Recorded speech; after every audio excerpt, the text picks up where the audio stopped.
Good morning, I'm Ruben Esquivel, and today I'm going to show you how to plant this tree seedling.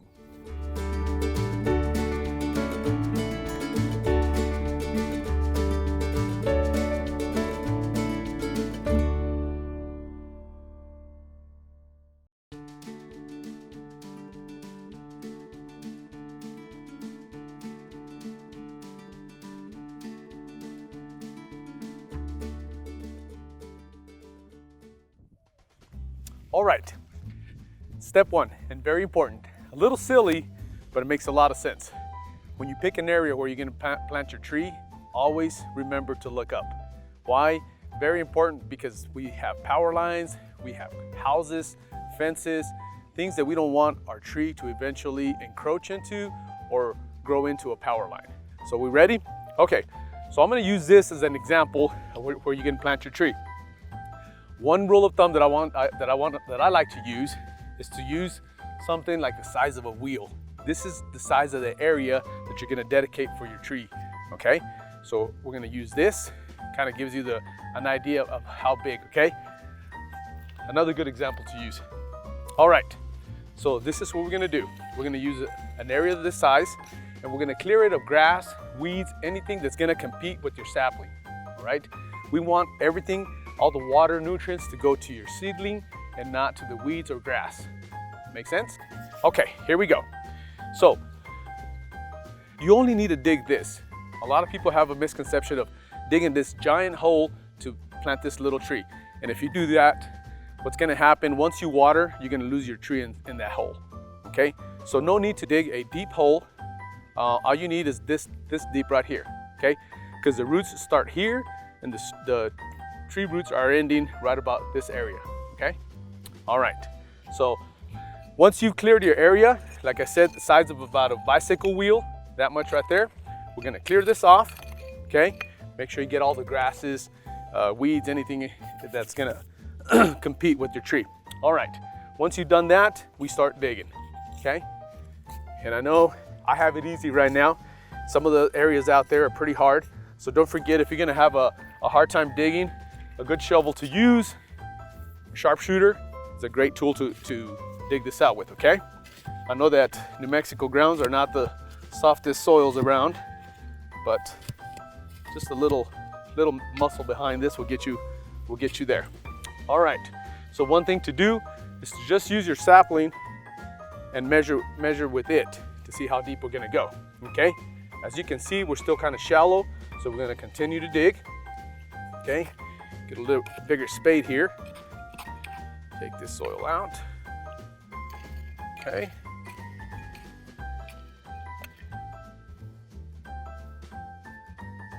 Okay. So now, you see there? Now we're looking more level. And that's what you want to do. You do not want to plant your sapling any deeper than the start of the soil here. This tells you, hey, I only want to be planted this deep. Okay? We don't want the soil to end up this high. Make sure you have on hand, you have your water ready to water it once you get this planted. Have your shovels, tools, and another thing too is that when we finish the planting, we're gonna use some mulch, okay? All right, so we're ready. Now, remember, do not plant this plant just like this in the container. You need to take it out of the container, expose those roots, let those roots follow the water, all right? One way of getting this thing out is to squeeze and free the roots from the plastic here of this container, and that's gonna allow you to just pull this right out, okay? Do it carefully. I don't want you guys using any kind of knife or anything cutting this container. There's no need to, all right? Just squeeze down, make sure the soil is pulled apart from that plastic. You're gonna invert this plant, still squeezing, and it'll release, okay? Just like that. So we're ready, okay? We checked our depth again, good to go. And here we go.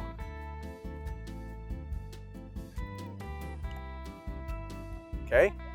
Once you have your plant in there, you begin to cover. Now don't be afraid to push down to this soil, pat it down really good to get a lot of those air pockets out of there, okay? And also stabilize your plant. All right. Once you do that, you bring in this oil, like I said, just to the top of what the existing plant has, okay? That's a good indicator to let you know how deep you're gonna plant this plant.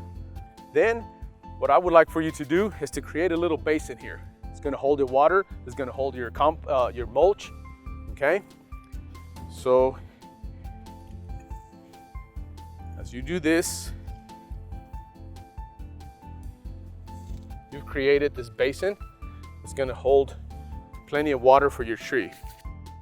So now that you've created your basin, we're ready to add mulch. Okay, here we are. Now, again, on mulch, it doesn't matter what color mulch you do. That's really to your preference, whatever you like, whatever is gonna make you feel good, okay? The plant, believe me, is gonna enjoy any color mulch you give it. Okay, so we're gonna add some mulch here. And this is not a have to, but I'll tell you what, it does big wonders to the plant. Of course, you're gonna water less, is gonna hold the moisture a lot longer, okay? So, again, like the size of that wheel that I showed you, which is also a good example to go by. You wonder how big, what size?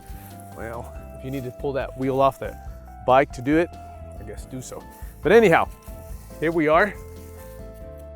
We've done this and we're ready to enjoy this tree for years to come. You know, like the forestry department has on their logos, when is the perfect time to plant a tree? Well, 20 years ago. That's what it reads there. And you know what? It makes a lot of sense because we plant those trees for our future generations. 20 years ago, you planted a tree, and of course, you're enjoying the fruits of it now. So I say, quit wasting time, get these trees planted. So 20 years from now, you can say, hey, I planted this. One good thing that I have the joy of seeing is I go over to my parents' house and see the trees that we planted 20 years ago. Great big trees now. And they were all Arbor Day trees. So with that, I want to give you thanks for helping us plant trees in Roswell.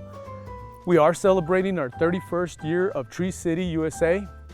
And you help that award be awarded to Roswell. And it's been 31 continuous years of that. And with the thanks of you guys planting trees, we were able to reach that. I also want to thank Carol Beta with the Forestry Department, which is the person that we go to acquire these plants. I want to thank Dr. Marissa Thompson also for being a big inspiration and doing all what we do. Once again, thank you. My name is Ruben Esquivel, and I'm with the Cemetery Department and also your city arborist. Thank you.